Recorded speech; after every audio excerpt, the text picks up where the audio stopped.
Do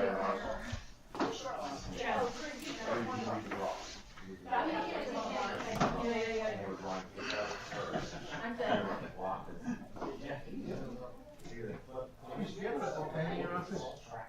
Yeah, you know what, there's a pen up here.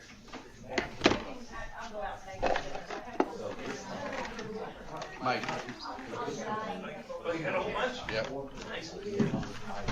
Been sitting here for, God knows how long. There's one, it's probably the same one. Probably the same one. They left it in my other book, I was that way.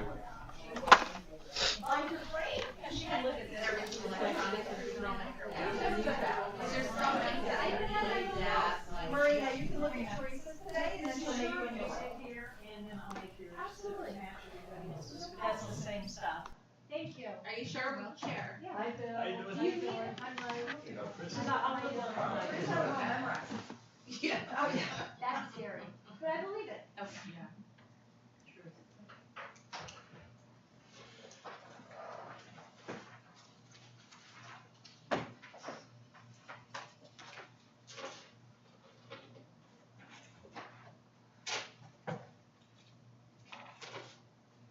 Okay, let's see, what do we got?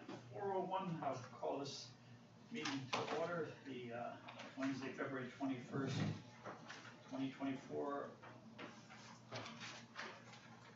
of the Policy Review Committee. And we do have a quorum, right, Teresa? We do.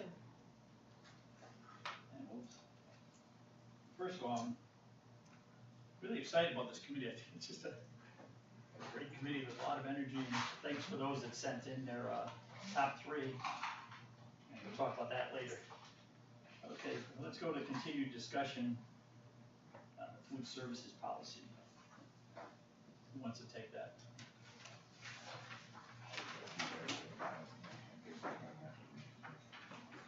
I mean, that was pretty straightforward. It was really just about, Sodexo and their employees, and so when you guys read through that, we just wanted to give you the opportunity to read through it to your new committee.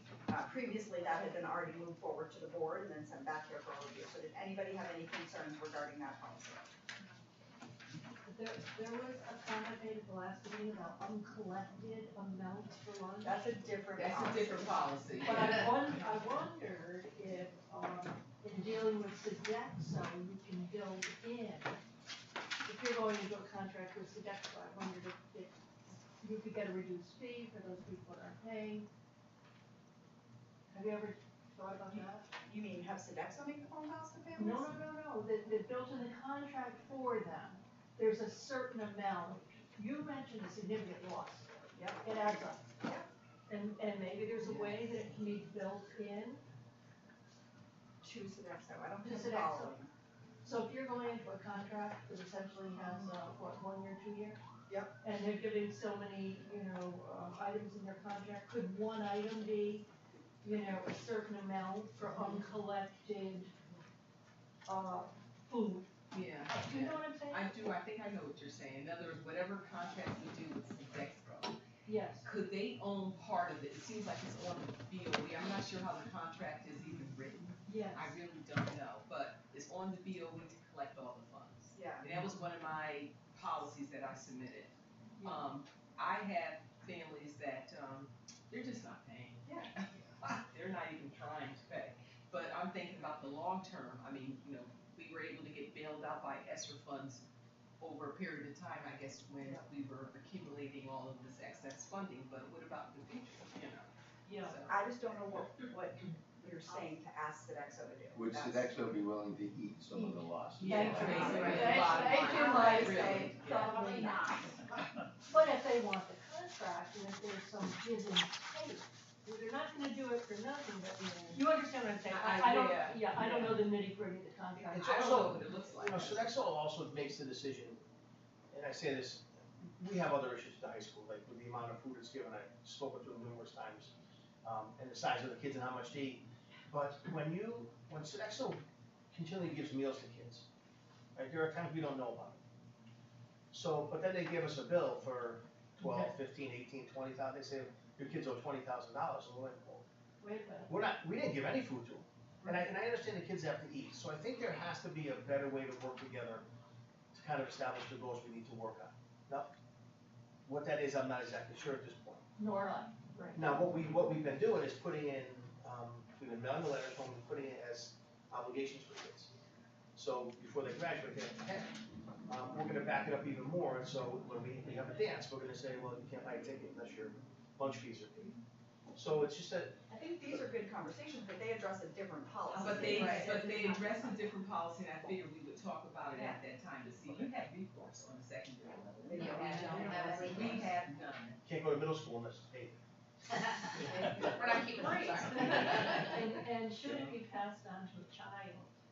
It's not, I know what you're Right. saying, but Goes to it, the family. you don't want, right, you don't want it to impact any of the access to educational programming behavior, you know what I mean? So I think my question is, yes, I think there's a lot we need to do with the policy around collection and lunch fees. But that is separate from Okay, that that's one. separate My from question this one, is, yeah. do we wanna move on to starting to look at those, and is everybody good with this one, or do you guys have? Oh, this was fine, it was very clear, as you said. Yeah. This is good. So this was submitted for first read, and so we sent it to the full board, right? So what happened was that the last 2 years, policy review board, never met. There were 2 members on it, and there was never a meeting, and they tried having it 2. Kristen Bell was on, and they always wanted to schedule it 2 in the afternoon, she couldn't meet at 2, this executive got a job, and so they never met. So, but they wanted to get this forward, so they skipped the policy reviews, her and Janice, and they skipped the interim step and pushed it forward to the board. We probably would have sent it through, but since we've got a whole new board, we just thought it was a good idea that you guys have a look at it and we have an opportunity to comment. And, cause I don't know, you guys know better how the lunch program works than we do, obviously, so, you might see something in there. And to open up this conversation of collecting fees, I think is a great interlude into that, so. That's why it got pushed up to the board and sent back. So these 2 items are being added to the policy, but I don't see them listed in the. Right, we're asking you to send those to the board for approval. Right.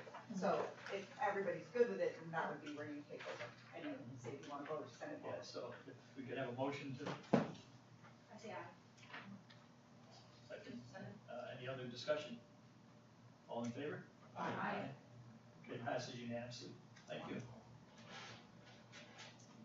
Yeah, I think we should talk more about that, Carla, that's later on, but, age of entrance policy. Yeah. What's that one? It's the That's state the of change, Connecticut, yeah. it's a change in the state of Yeah. Oh, Connecticut. for the, They're having the students at September versus Right. that they could have done it up until December. Many years ago, you could start. oh, okay, so that's another one. The new we- kindergarten age change. Right, so again, another one we just need to add. Well, people were reading it, reviewing, and, giving their suggestions and questions. Go I ahead. have something to say. Yeah. I try not to talk too much, but it was the request for a waiver, the Form 3. Yeah. I just wonder, should we have some kind of language that has to do with Sparkler and since So, we are using it for 1 year?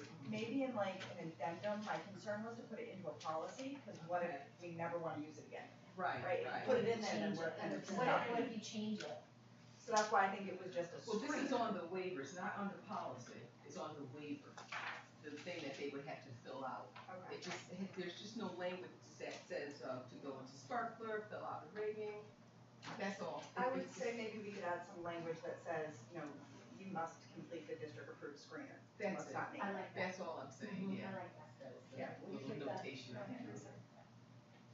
Yeah, because there absolutely may be something that comes along that That's state better. says, everybody's going to Everybody's use using it, this, or right. this is better than that, or, I mean, And so far, I love Sparkler, I don't have any problem with it, but I just, don't wanna commit to something that we can change. If Right. you do a screener, the legislation says a screener, it doesn't dictate which screener. What's the number of requests right now? We're well into 60s now. So more than double the last time we talked about it. And I told everyone from the beginning, I was able to calculate 90 students who fit the bill to ask for a waiver. And we're into the 60s already. Well, we still have another month. March is gonna That's be what a I'm big. saying. We really, as soon as the board announced that we were doing it, and we got a lot of requests right after that. I think the state there's still discussion on the state level as far as that They're goes. still discussing how long they're gonna let us do, or make us force us to do the waivers. But my understanding is the push right now is to have this be the only year in which you can request a waiver, and then it goes to the way it's always been, where you didn't hit the birth date and you need to go. So that could change during the legislative session and they could, you know, because there are lots of families that are a little frustrated and upset that they jumped 4 months all at once. So if they feel the pressure, could they say we have to do waivers another year? They could, but right now they're telling us waivers for 1 year. Was it Fairfield, Heather, the alternative was full day pre-K? Yeah, we don't provide free full Yeah, day free. but that's what they So that's- actually came up with. I don't know, we don't Yeah. have that opportunity. Creative right option. now. Yeah. I mean, I looked at the forms. You get the money from the. I looked at the Yeah. forms, I mean, I think it's state wording, so I mean, I felt comfortable with that because we're following the state of Connecticut guidelines. Right. And I like the fact that you had all the forms already done, so that we have a policy and we have procedures for all of us is to know what we have to do. And I do think it's a policy that the policy committee will have to relook at next year when the legislation finishes and there might be changes, but for the time being, we were mandated to have something in place to address the new age change. So I think it meets the needs, but I'm happy to answer any questions if you guys found any other concerning things in it. But you said the waivers have to be reviewed, they don't automatically get a They waiver. don't, yep. they And don't when does fit. that process begin? We're doing it right Oh, now. it's gotta be time consuming. It is. Is there a rubric that kind of identifies the criteria? of Yes, where the it is? ASQ is a way in which you can screen preschoolers to assess for readiness. It has all different competencies and ratings, so what's happening now is our core principals are now receiving tons and tons of ASQs. And so the parents have filled them out, that's step 1. Then their preschool teachers fill them out, that's step 2. And then the principals review what the teacher sees, what the parent sees, and we set up personal meetings, have conversations with the parents regarding readiness. So when you do the ASQ, it comes up green if there's no concerns, red if there are some concerns, and then you can talk about those concern areas. And if there is no pre-K, also it's all different process. Yes, if your child is not enrolled in preschool, then we ask you to come in for a meeting in SOTA, and we conduct. Our teachers put them through a series of play-based skills, and we conduct the ASQ so that we still have a teacher's point of view, and then the principal would get our screening team's point of view, and the parent's point of view. What's the time frame?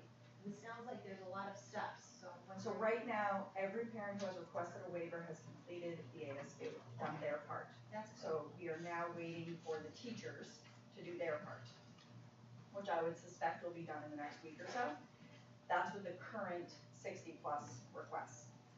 So that's the time frame. We're hoping to have everything done by March, but because the way the legislation was written, people can request these waivers straight into November, December of next year. There's no cutoff. There's no, like, if you don't request a waiver by September 1st, if they are allowed to request a waiver, we have to honor that waiver by doing a screening, we have to honor that waiver by having a meeting with the principal, and that's how the decisions are made. We get a lot of new students in the beginning of the year for kindergarten. But my question is, isn't there like a time frame, like say, I mean, a kindergartner starting in November, December, would be missed? There is not. The legislation does not delineate a cutoff time for requests for waivers. But that would be the conversation our principals are having.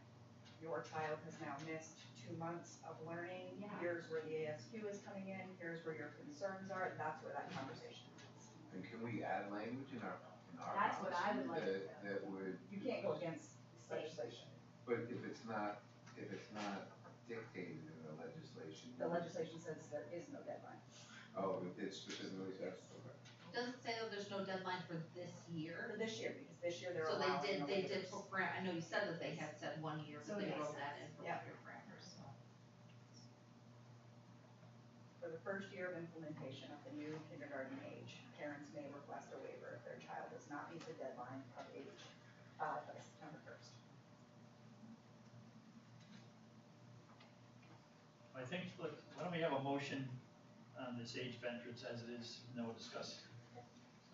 But we added a line, right, we changed, There was one. It was on the waiver form, Form Yeah. 3, it just, Yeah, we I added saw a that we line on just Form kind of 3 saying mentioned. need to do the screening. so I would make a motion to approve as amended. So, Second. Any further discussion about it? So then that has to be added to what we're looking at here. We'll take care of that. Okay, all in favor? Aye. Any opposed? Passed unanimously, thank you. Now, ages of attendance.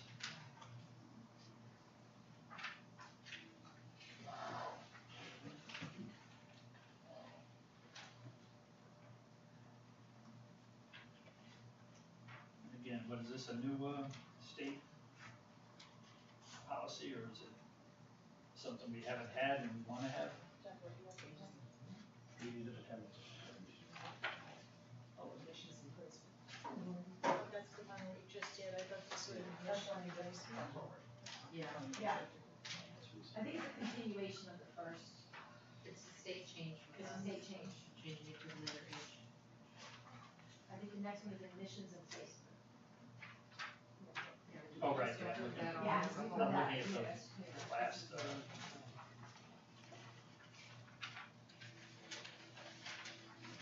okay, there we go. Yeah, I was looking at last month's, sorry. Admission placement, that's the one. Yep.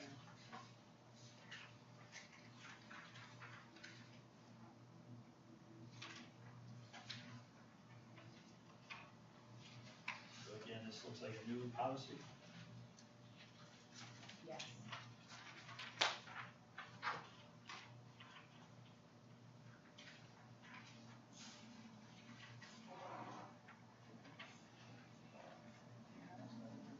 It should be in the little packet that was sent to them.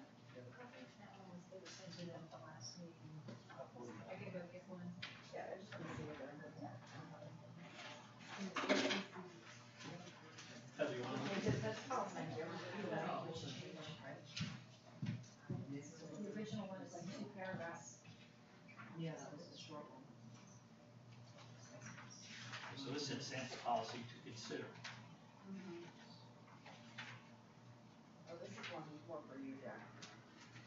This is the one regarding children that, turn 19 or older and can't get the amount of credits needed to graduate from high school, can be placed in an alternative school or program or other suitable educational program if they can't acquire sufficient credit to the number by the graduation, by age 21.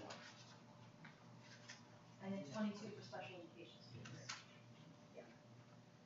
Well, special education students, we educate till they're 22, technically they finish their high school credits, 21. nope, at 18, and then Oh, they stay with us for transition skills.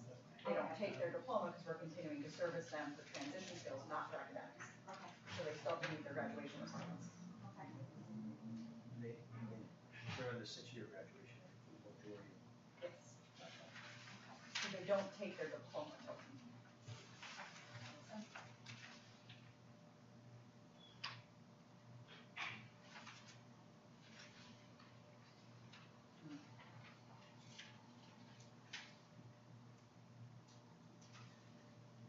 Do you know who submitted this one? That's Teresa. And this When is she gets back something we on should here. table for further, looks pretty involved. You know, I think there's a lot to consider around it. I think it's, I want. yeah, I think it's important. I think, you know, setting some standards are important, and we oftentimes do have a lot of conversations with our high schools regarding mostly a new student moved in, and this student is 17 years old and has 2 credits. So there's no way in that number of years they can complete our requirements. And right now, we still take them. So I think what this is saying is, should we have a policy around that? And should that be an automatic admittance to Alpha for credit recovery or to AIP? Teresa, do you know who turned this policy in to be reviewed? I think it was coming out of Dr. Daniel's office when she was here. Okay. So I would honestly like more time to this policy. I know I'm not part of this committee, but. Table it. Questions about immunizations on here too that we want to Yeah. kind of review, because that's another issue. That's a whole nother issue. And It's in the At same all levels. policy. Yeah, and there's a lot of things for us to consider and questions that I would wanna call the state to find out. Right now, the state does provide a program called Apex for credit recovery, and it's currently free. But I don't know if the state's gonna continue, because it was an ESSER thing, but that's great for students who need recovery, and they could do that as, say, an AIP, right? But I would wanna know, are we gonna start having to pay for that service? Then that brings in the policy on virtual or online credits. Yes. That's not currently limited, so. So, I mean, I think it definitely needs more review.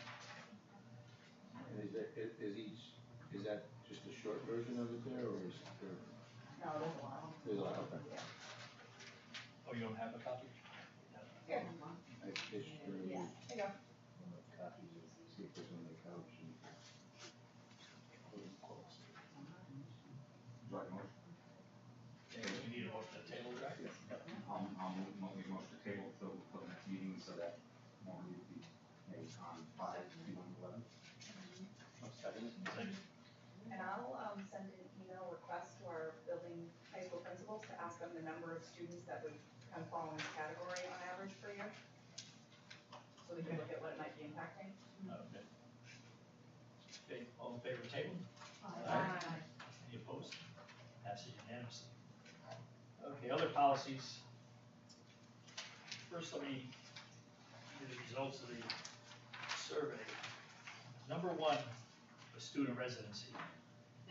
Number 2 was under instruction, grading, assessment, student attendance was next, student attendance.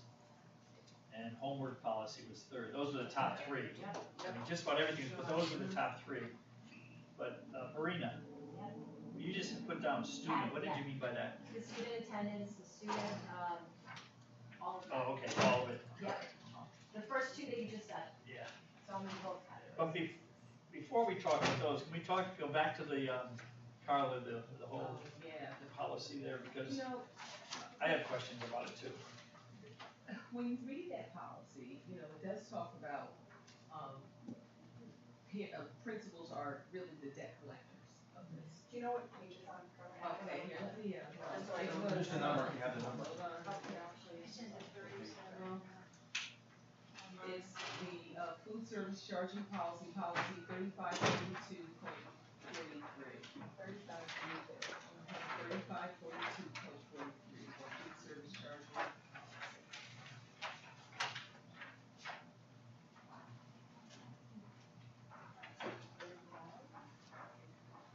And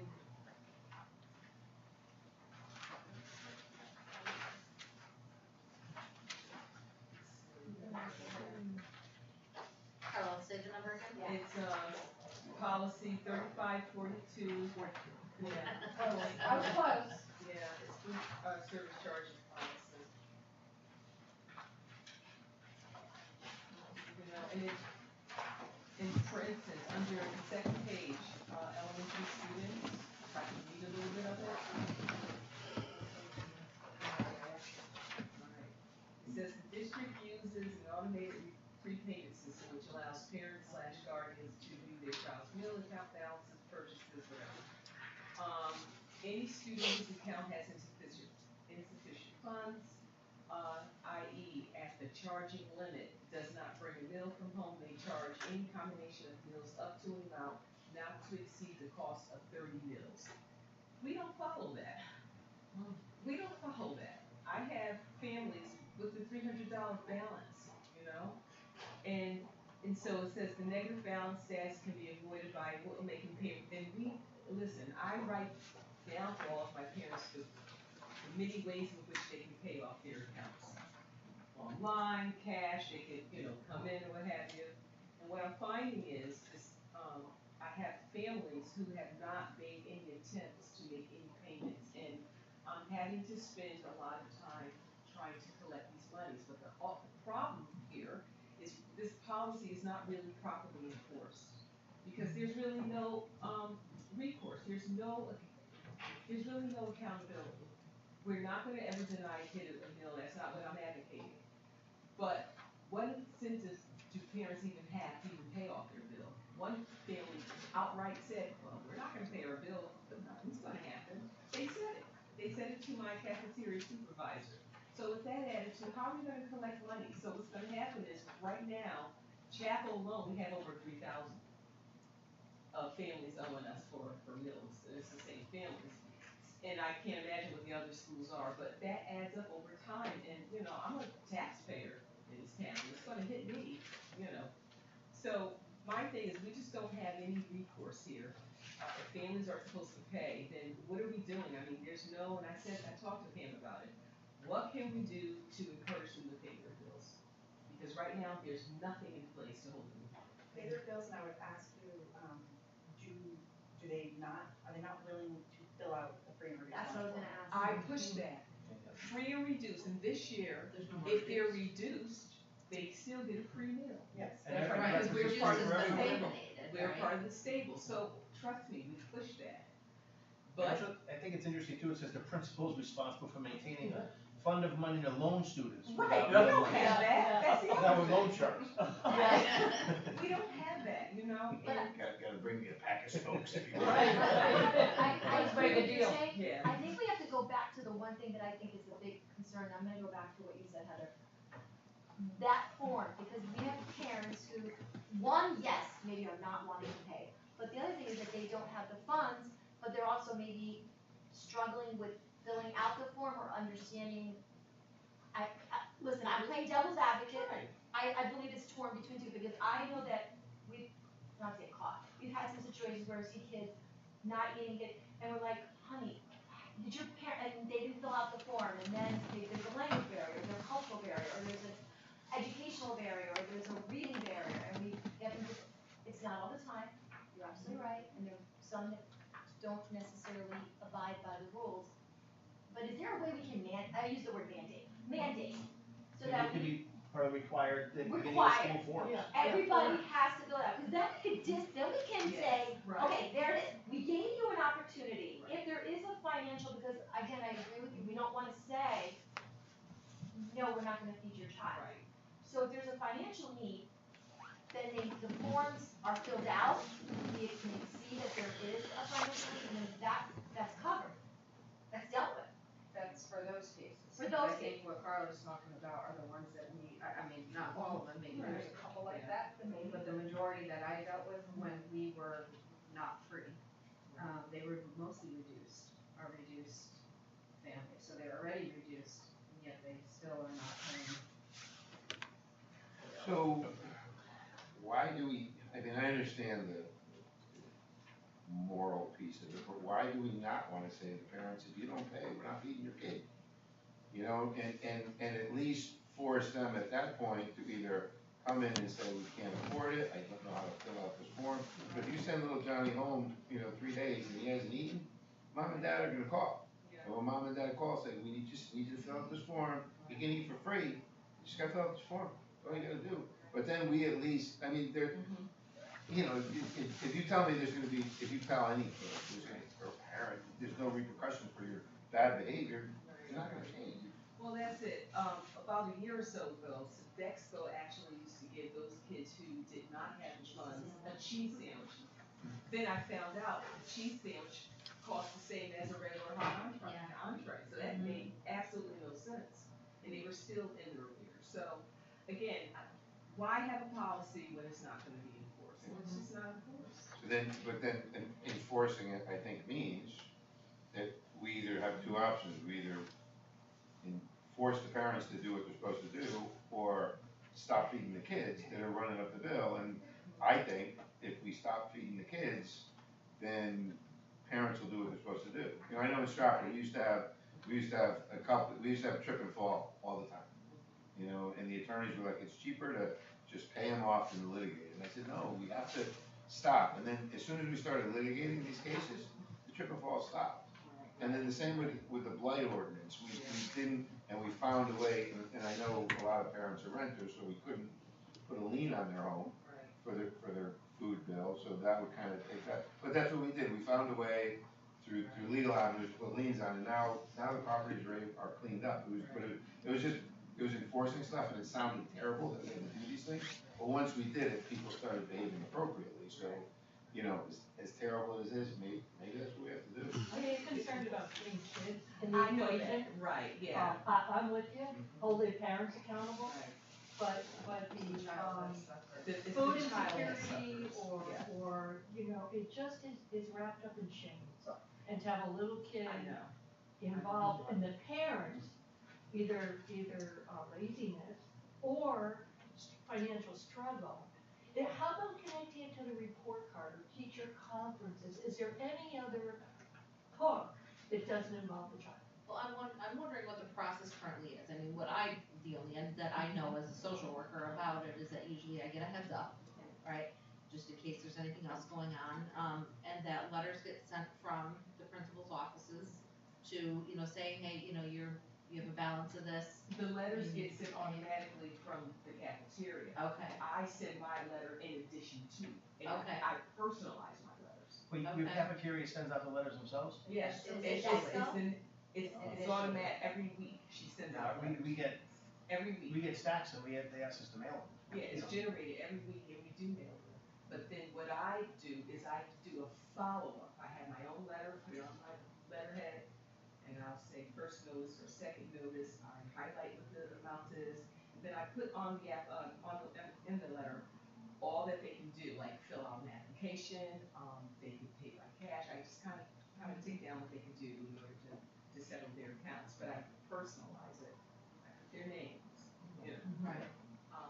And it may be a silly kind of question, way to look at this, but like the order of operations, so at the high school, they get their food, they walk through the line, they take what they want, or they're given what they want, and then they put their number in. So by the time they put their number in, if there's no money in the account, they've had their food, they put toppings on the food. You gotta put it back. Right, yes, and And so, coughed on it. so I wonder, and again, I don't wanna make this bigger than it is, but it's a problem. And I find this interesting, this bad debt language in here. It says, such debt must be written off as an operating loss which cannot be absorbed by the nonprofit food service account, but must be restored using non-federal funds. So, this is saying, I assume by the Board of Ed, it's saying that someone has to make the account whole. Yeah. But the hard part is, my guess is if you're at 3,000, at a district, we're probably at 50 to 60,000 right now. Right. We're trying to hold the parents accountable without alienating the children in front of their peers. Right. Like my son is at Flood, and the limit on his account, there isn't one. I need to put one on. I thought I was paying for lunch. I just found out it's free lunch at Flood. I didn't realize that. He went through $75 in a month. So now I know there's nothing in Sodexo that's stopping the kids from overspending. Well, in your So that's- school, yeah, some we- Power they School know what ones they're do doing. as well, right? The Power School app that you're able to go in, you're able to see. Through the app that I use, it's called the. The No, parent, it's not. parent My portal? school, my school. Oh, No, it's not. My school My school bus, bus, my yeah. school bus, sorry, not. Cause I looked at, he's like, yeah, I'm short on money, I'm like, I just put $75 on. You can buy whatever And you then, want. and then as I'm looking at what he's buying, I realized, do you guys have free lunch over there? I didn't realize that Flood had free lunch, I thought they were, and I just couldn't, he blew through $75 and he wasn't even paying for lunch. So I do know that Or that, they'll So, buy- and that then app he's will at, work. he's at negative and they're Have letting that him. app at the elementary Oh. level? I Do think parents all- have access to all that? All of them have that. They Is- do, they have. that is, yeah, oh, okay. oh, yeah, I didn't- I they wasn't sure in online, they can Stratford. manage their accounts online. Online, yes. There's several ways in which they Yes. can, manage their accounts, they can pay off their accounts. And they can also control and put limits, there's. I know, Yes, because that's I know what you do it now. Now I But know so that's it's- what's letting them, is the lunchroom is letting them. They Really, will, since yeah. they want money. Now he's in the negative. Yeah, and if they don't have to accommodate in terms of, food insecurity or social justice, eating some of this debt, or they're not willing to sell the cheese sandwich with a carton of milk for $2, something, Right. be reasonable, don't not feed a kid, but But from my understanding, if the district doesn't make this account whole, who's on the hook for the money? The Board of Ed, right? Who's on the hook? So, I know you were able to use extra funds. well, it was a surplus that we had, the town gave us back, it was $1 million. Right. The town gave us back to settle, I think it was 10 years worth of debt. Right, That's not gonna happen. but No. that's not gonna always be the case, so. Now, you think most of those people can afford it? Is it a matter of, Yeah. But Well, I did a little something at Chapel. We brought back the ice cream and snacks. But I have a little policy, you cannot buy ice cream or snacks if your account is in arrears, that sort of thing. So, and some kids were bringing money in for ice cream and snack, and yet bill wasn't Breakfast paid. and lunch is free, but. There is a Connecticut statute for school foods and lunch, and we probably should all read it. It's very long and I have not read it yet. I only saw one line that says public schools are required required to provide lunch to all students. So I don't know if we could say, no, you haven't paid. I haven't read through the whole statute. Clearly, it is, Connecticut statute for school foods. Well, let me get back to page one. All of our kids It's get like lunch, 50 plus they pages. get lunch, they're not required to have ice cream. No, that, yes, I'm just saying, like, I understand where Mike's coming from, I wanna hold parents accountable as well, however, I think there is an actual, it's, Connecticut statute for school foods and beverages. So that $1 million proved this has been a problem for years. It was going on in 2010 and 11, I remember in the finance meetings, conversations. Yeah, and I could be wrong, cause I haven't read it, it's 50-something pages long. And we do make it whole, sometimes as Mike's point, when money comes in, we do make it whole, and then somehow it happens again. But years ago, when my son was in kindergarten, I got a bill from Sodexo, and I called and I said, why is he getting a bill? He brings us lunch every day. And they go, with those little brown eyes, we can't say no.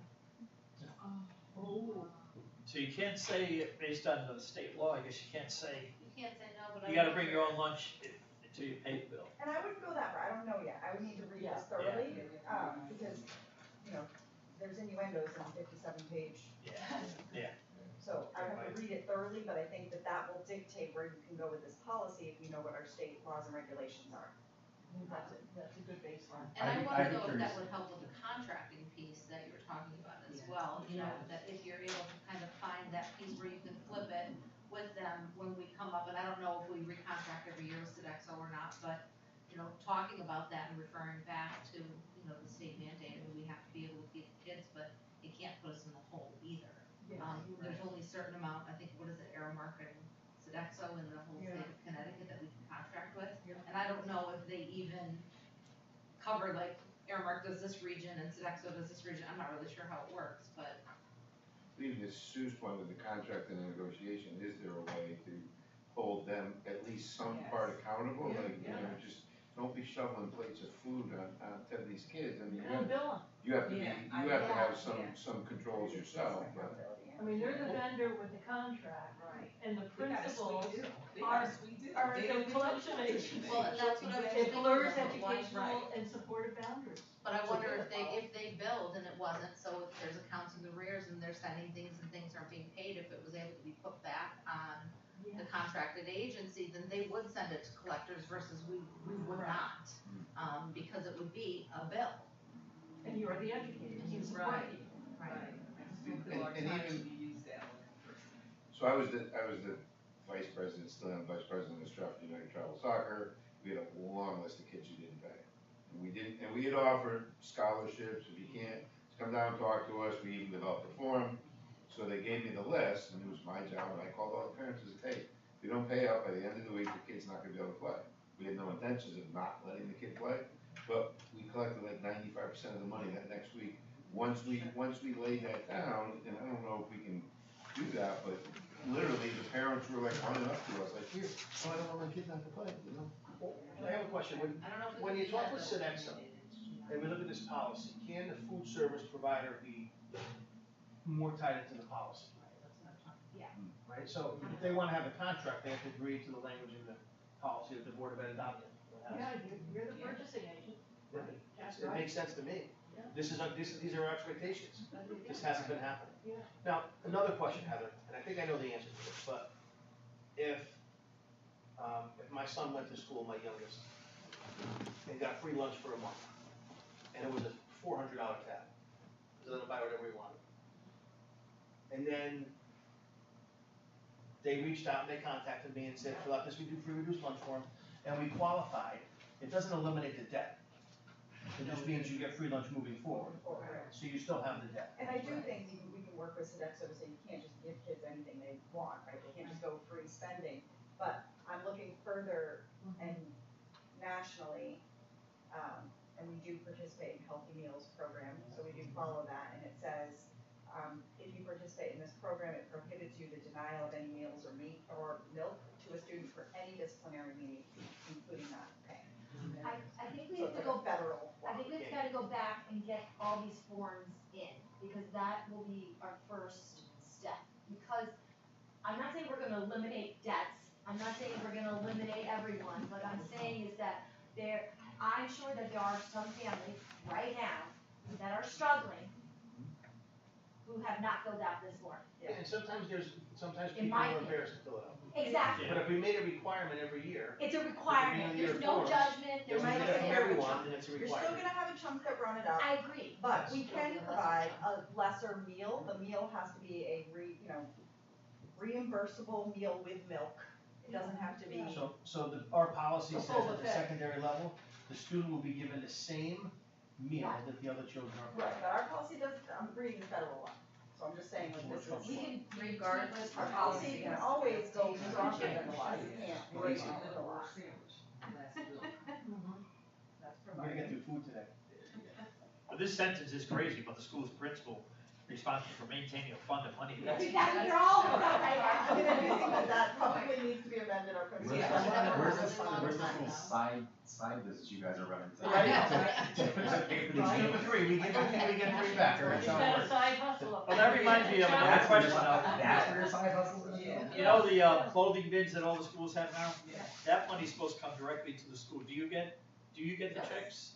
Oh, for the pigs? Yeah, Yes. yeah. We get it. I'll ask mine secretary. It's not enough to cover the lunch bill. No, but, so what do you do that? Is We've it, been putting ours towards field trips that students can't afford yeah, to pay. It goes in student accounts, activities, yeah. is that how it usually works with field trips? If, like, let's say the bus costs $100 for 50 kids, each kid has to put $2 in? Our PTA is good about, defraying costs of field trips.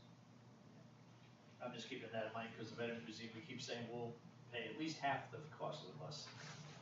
In some cases, we pay the full amount, so. Heather, is the way we can put something in place where these forms are required, and that might, That can be, yes, you guys can That- adopt the policy that requires.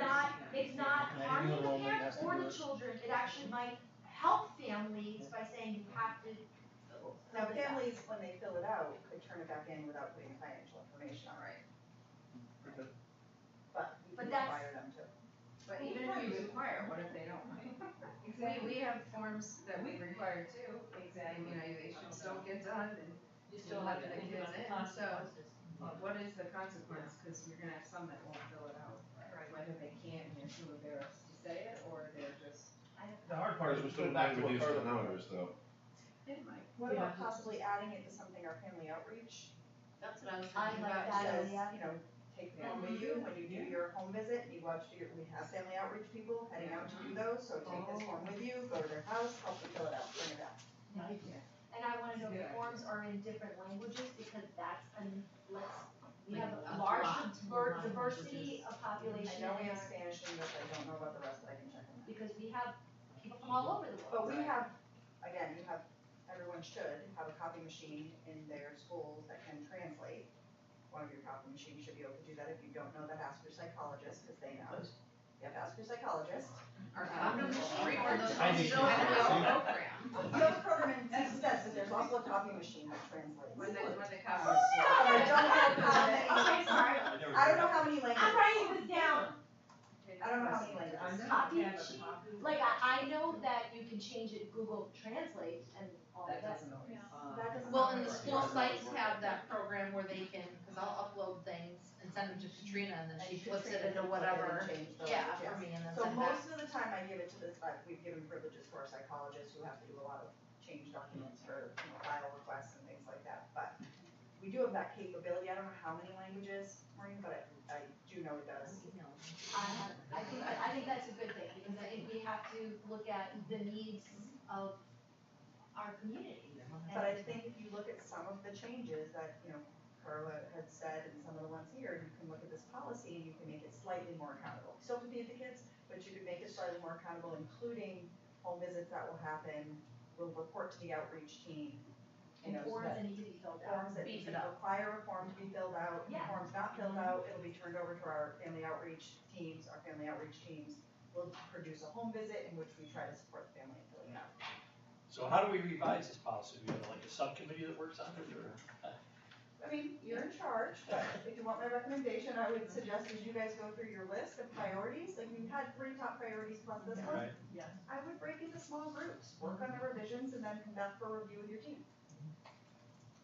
Alright, so maybe next meeting we'll set some time aside to do that for like 10, 15 minutes. And for the, I think I need a little more time, so. I know. Yeah. We can do work on our own too. for this one, I think all of us should like just take a look between, the language refusing a certain meal to each student or designate a special specific meal option for comparing that to the state statute and making sure that we can't override them, Right. but Can we get a link? there might be something. It's up in there. It's on, yeah, okay. So if we cross-reference it against that, I mean, I think we'll be able to have a better idea of where we can go to enforce. So we do have, I think we have 9 members on this committee. So our subgroups could consist of 4 members. That wouldn't violate FOI requirements, and that would allow us to talk freely outside of the meeting. I mean, we can talk to some extent, but you know, you could have special meetings, but they're not actual meetings that need to be noticed. So if we did break into subgroups and did stuff for assignment, then, you know, 3 to 4 people would probably be ideal. If everyone has, Google access, we can also share a document and people can make their recommendations. I just think it's gonna take a little time to really read into things and to make appropriate suggestions, which again, sometimes why the policy committee work gets lost. And I think if you guys keep your focus, it won't get lost and you'll continue pushing through these policies. We just need a little time to be able to work them. I wonder if there's any efficacy then to picking the subcommittee so that we can do a little reading before we reassemble. And my understanding was I heard 4 top priorities right now. Yeah. I would tackle those 4 first.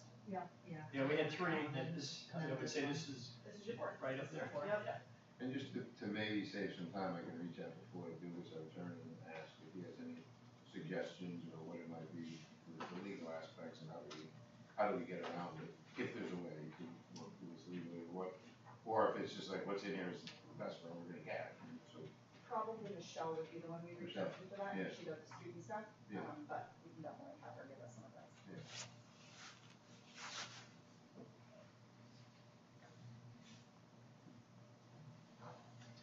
So total sidebar, Heather, how do we get a copy machine that does that if we don't have one?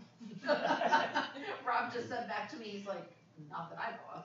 Send an email to Matt Rivers and Okay. ask, you know, who has translating Okay, rights in your school and which copy machine does it. okay.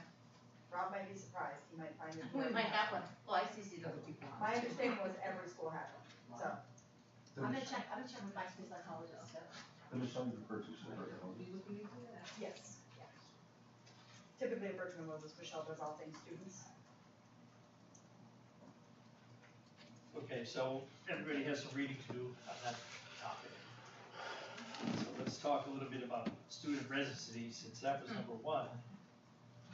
And the question I have, I talked about this with a couple people. We don't mail report cards anymore, right? Correct. No, we mail report cards, and they went to an address where those people don't live there. Would that be a way of tracking non-residents? That's generally how we find out what high school that Yeah, either stuff return comes mail back. or students who talk. Yeah, Yeah. and Yeah. students talk. We do use that Especially our for little some ones, they don't know any better. Oh, So yeah. they Yeah. share, Yeah. yeah. So we've got a full-time person now, right, that's, Do you know what section it is? The student residency? You talking about promos? Yes. oh, where is it here?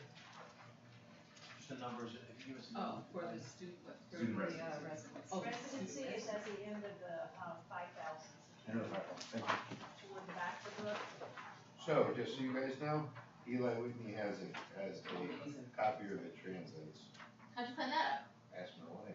out? A You have to know, what's A your copier that translates. Copy Yeah, that copy translates. your machine that translates. There's one here in the That center. looks like how it is now. 514717. I'm, I mean, 5147, 17.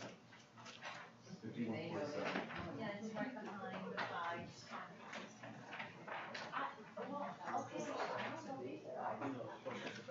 What is it, 51? 47. You pull over and it just opens up right up to it. There you go.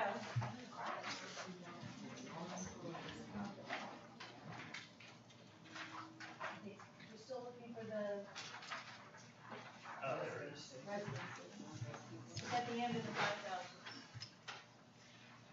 Right after. Non-residents. It's non-resident and residency. There is no number on it, but it's right after the. What number? It's right after 5147, but it's not part of the 5147. It's not regular.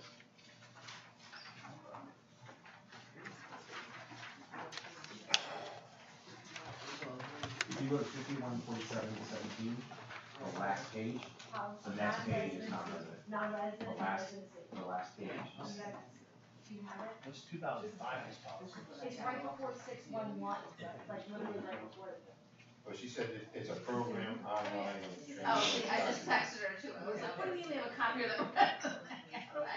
Is it a program or is the copier that does it? No, so each psychologist has access to a program where I can, send like a Google Doc to Katrina or put it into a PDF. She will upload it into the system, select what, language she wants it translated to, it will translate it, she resaves it and sends it back to me. So it can do any document. Yes, I believe so. So check with your school psych. I did. There you go. Okay, we're reading. She said she corrected you, Mike. Revised 2016.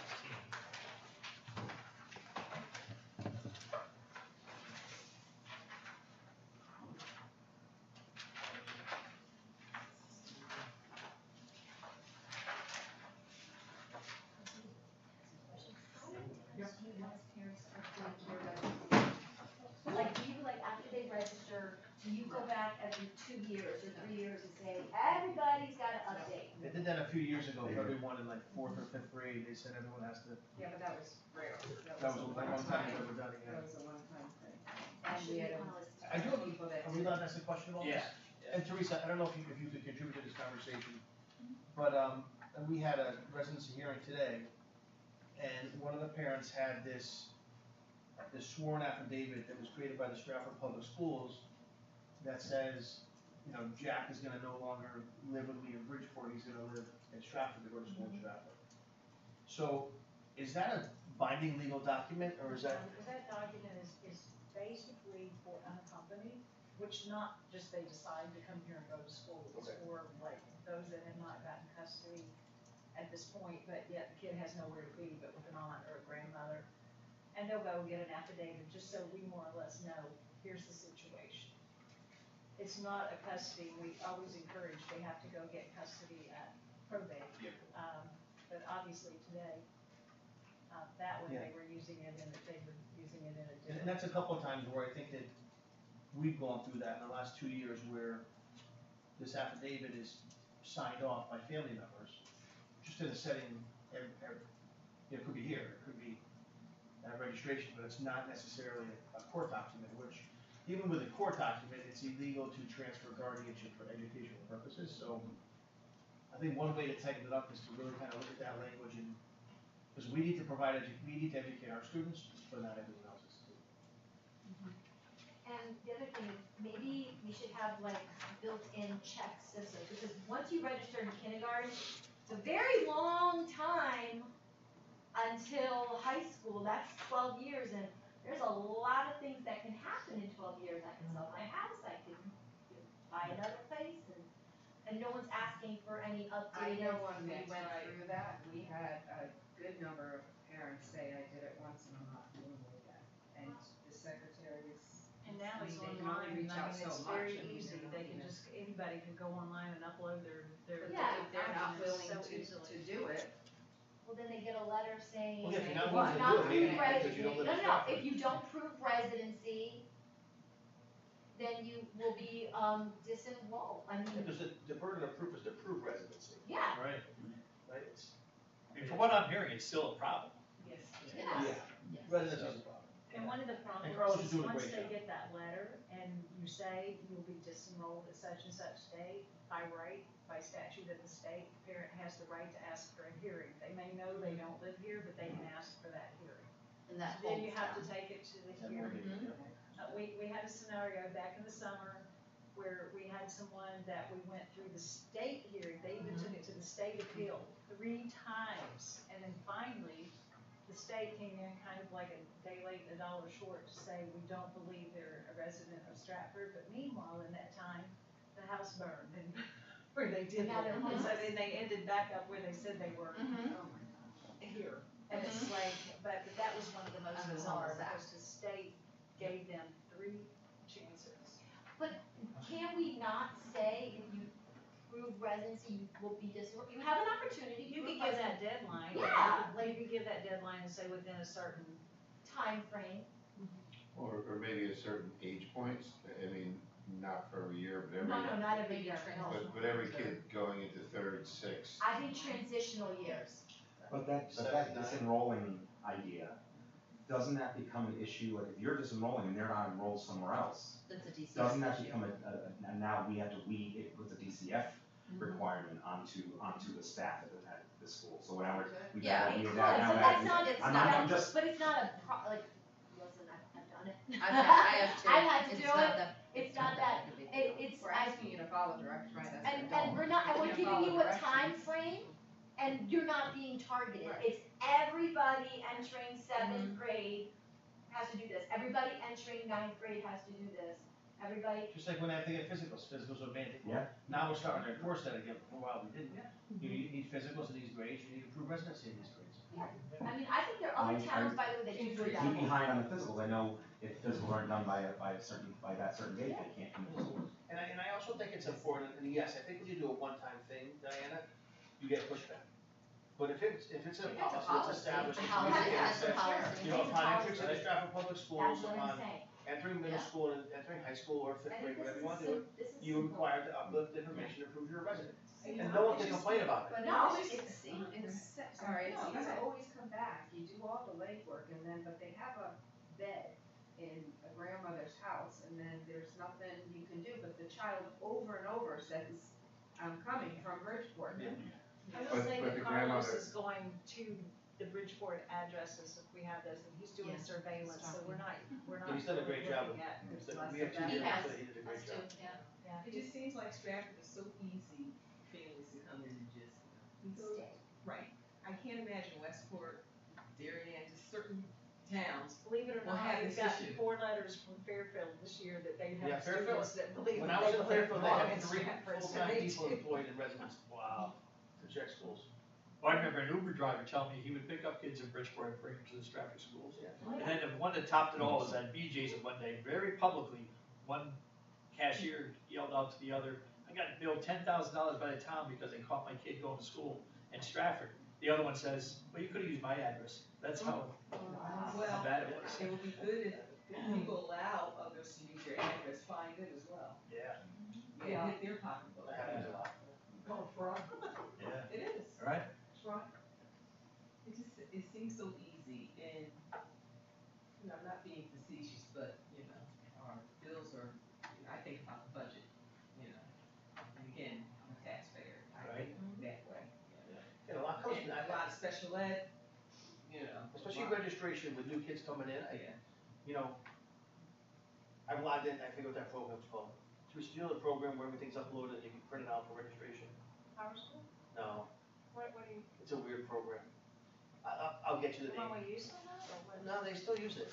Oh, you have to upload the documents to that program and send Yeah, it they to upload print them, out. and you then have to print school out the counselors or documents. Tony Hudak goes and downloads them. Downloads all the documents, yeah. A lot of times when we get students who register, the information we get is very much incomplete. You know, it says, here's where I live, and here's a birth certificate, there's no transcript, there's no anything. Correct. So, and I know there has been a belief, and there should be a belief, that kids need to be educated, so let's get them started as quick as we can. But sometimes we say, get the student started tomorrow, but we don't have a report card or a transcript, we have no idea what grade they finished, It's actually or, from the or what state. grades they're taking. That's right. It's actually from the state, Jack. The 2 pieces that you have to have and get into school is the birth certificate and the residency proof, but everything else, you know, that's state. What It's really hard to what put about into classes. immunizations? We got kids starting without having their immunization records. That's a problem. So, I guess, I don't know, it just seems like here we're just so loose, you know, and That's why we're here. Accountability. Yeah, we just don't hold parents. I mean, I know enough, my 4 children went through and there was something one year, I didn't read it every year, arrested. I know they were charging. I got that in my town too. It was in I something looked at it, in it was writing, all but I good. remember reading it. But isn't it Stratford is, like you said, loose, or is it that that's, every town has the same issues? I don't know, but Because if it is just Stratford, then, you know, we need to tighten up our range. Well, can we get a copy of a couple of those other Same on our town last one, residency, too, I wonder what policies? theirs- Policies are I'd like to- yours. I'm sure we Harrison, Should we get some policies online about residency? Do you want me to look up some surrounding districts and get it and send it out? yeah, just, yeah, 2 or 3 maybe? I may have to step out again, dealing with my other job issues. You don't have enough? We just Well, said, it's we're not gonna much, look and I think around other things have towns because loosened these up are over the simple things we can do. Probably to need invest in. legal advice on that one too, I And think, pivotal right? points, like transitional points, have them do residency papers again, which we don't, and other districts do. Yep. Like, it's not an issue, now we have uploaded, like, you don't come in, you don't have to stop on by. I think that's a great idea. Go into the, So, she likes that. I did, I love that idea. And what town do you live in? I live in Kansas, It's That very works. similar to Stratford, population wise, very similar, yeah. large districts, diversity, all of the Yeah. above. So it's no, Where's that? so it's no problem. No. Oh, yeah, I agree with Carly, owe it to the taxpayers. Yes, yes, you get hard hit, you know. And so part of it, I think, again, asking the, our attorneys what our parameters are, looking at maybe some of the other districts, what we're allowed to do and how restrictive can we be? And again, you know, my daughter was a nurse here in Stratford, and she would get tasked with once a week calling up all the parents who weren't vaccinated. And she's like, I spend my whole day calling up these parents, it's the same parents, they tell me the same thing over and over, and there's no repercussions for them. And that's what the secretaries are doing for residency. Yeah. That's what we're doing Yes. for money. Yes. For the, So I will say, Just middle so school it's- companies may not have as much problems with immunizations and physicals because we have our school-based health clinic. And that does help a lot. For the kids who sign up for it. Right, they have to Yes, sign I'll up hit you for up that, but when we're doing our registrations, if we have a situation, sign up. We make them sign up, well, we encourage them to sign up, and then that problem goes away because we have our school-based health clinic and that. And I think this is one of those, oh, go ahead. No, I was gonna say, this is one of those policies where I think that any changes made to it will be applauded. And we don't do this for applause, but there are people in Stratford, residents of Stratford, who want to ensure that the kids who go to the Stratford public schools live in Stratford. Right. So changes that are made when publicized, and I think this is a policy that you celebrate when you get out there, any revisions made, because we want people to know that we value the town of Stratford and their residency, and we want to make sure the kids that are attending our schools should be attending our schools. No one can complain about that. So that's important. When I ran for the Board of Ed 2 years ago and knocked on doors, the biggest complaint I got was residency. You know, we need to think, and it was worse, it's gotten better over the last 2 years, we've made some steps towards it, Janet, like, turned a blind eye to it completely. And we've complained enough so that some steps have been taken, but I think all these things kind of come down to the fact that residency, collecting the money, discipline, all come down to the fact, having a set of rules and immunization and adhering to them. And there are consequences if you don't behave in the proper manner, and it's not consequences to the kids, it's consequences to the parents. Right. If you don't behave in the proper manner and follow the rules, and they're simple rules, they're not complicated, you know, there are repercussions for those behaviors, and your kid will suffer the consequences of your bad, but if we don't, if we make the rules and don't, what's the point? You know, we're just, it's an exercise in Finding legal and appropriate consequences Right. that we can enforce. Right. Where we are right now, we have the rules, they're there, we just, what's the appropriate way to enforce it? Right. And just without ruining kids, Right. but we're stuck, we're kind of stuck here, so how do we do this? And the easy part, again, the blight ordinance, when we pass that, you're blighting the property owner. A lot of kids are residents, so you can't lien their home for not paying the bills, or you can't lien their home. And I think Floyd was saying, we've never been able to charge tuition, and it's been taken to the state level, for parents who attend say for Bridgeport, trying to attach, some type of tuition to them for their, the state, they've lost every time in court. It's never won, but there's gotta be other repercussions for that. We've had kids who pay tuition at Stratford High. What do you mean, like pay to go Yeah, here? the parents I would think pay he's talking tuition. about Once, reimbursing. once they're deemed non-residents, to go after them. You're saying Oh, the well, pass yeah, bill? yeah. Yeah. Your kid attended, you lived in Tuition. Bridgeport, your kid attended Stratford, Yeah. it's never in the state of Connecticut, not just Stratford, the state of Connecticut. But No, yes, we've you had can people pay say, to be we're gonna here. pay the tuition 'cause we Yes, want you them to can stay. pay, yes. But not, you've been here for 10 years, you owe us $170,000. But then especially if it's special needs kids or whatever it is, you just, you know.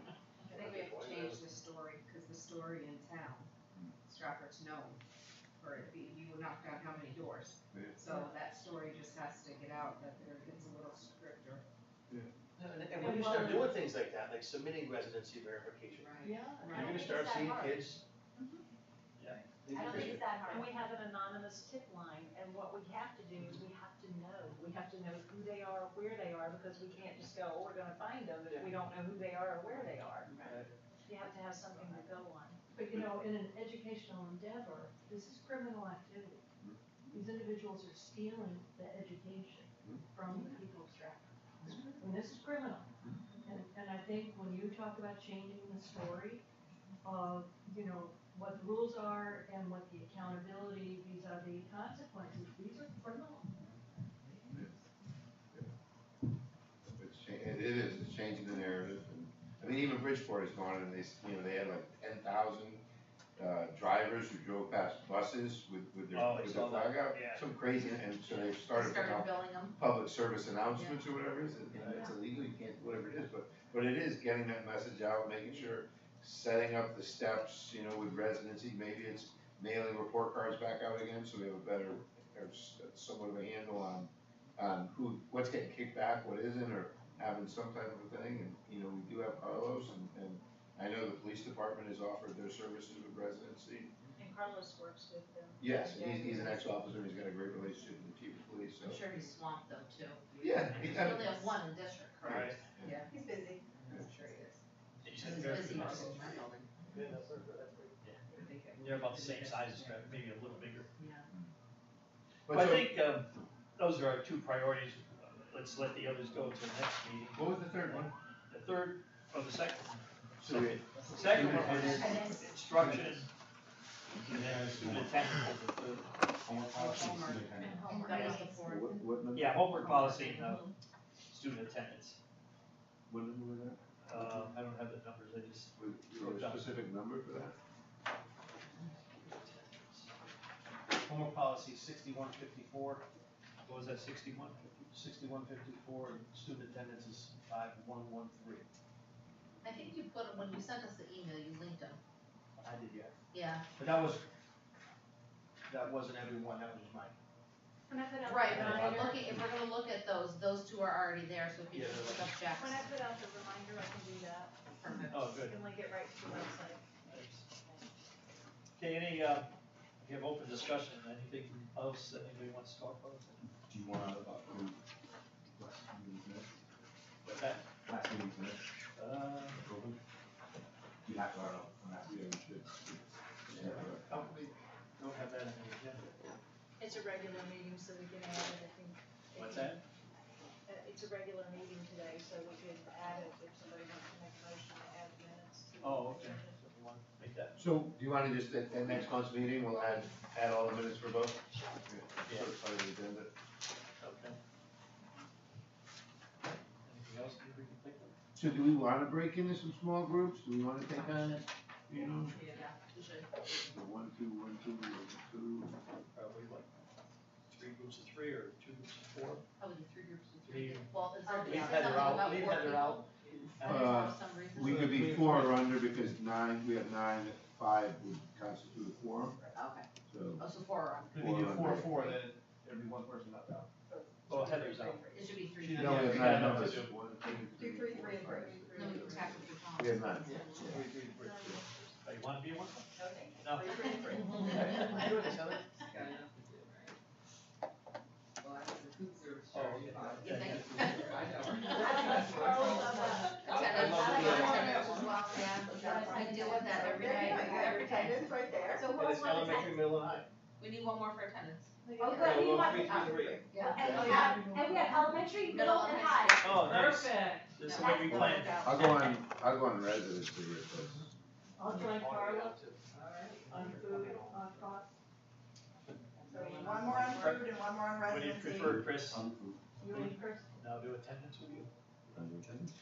Who do we got? Me, Bill, and Wait, Well, you Diana, I think No, you're not on residency. attendance, Yeah, residence. Jeff. who's residency? You be in, Diana. If you ever need someone, we want residency.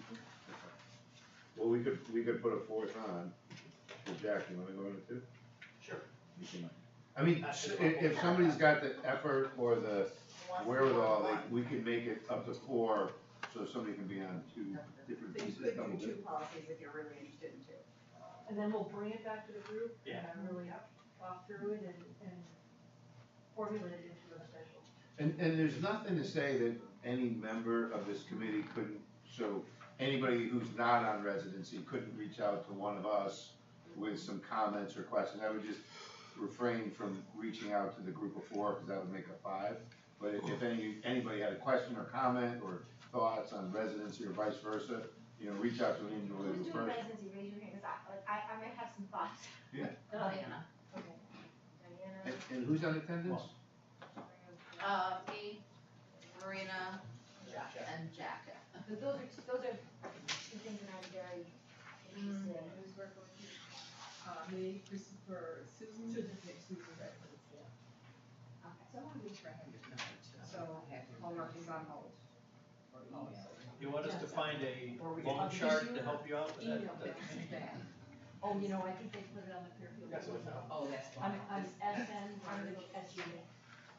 We could look at, if people wanna work on homework too, they. At Gmail is on. You got it. I'm being responsive. Don't worry about it. I can send it, I can send it over. Makes- I'm good with We it. gotta write some Something song. happened and well, it's spoken. Or action, less.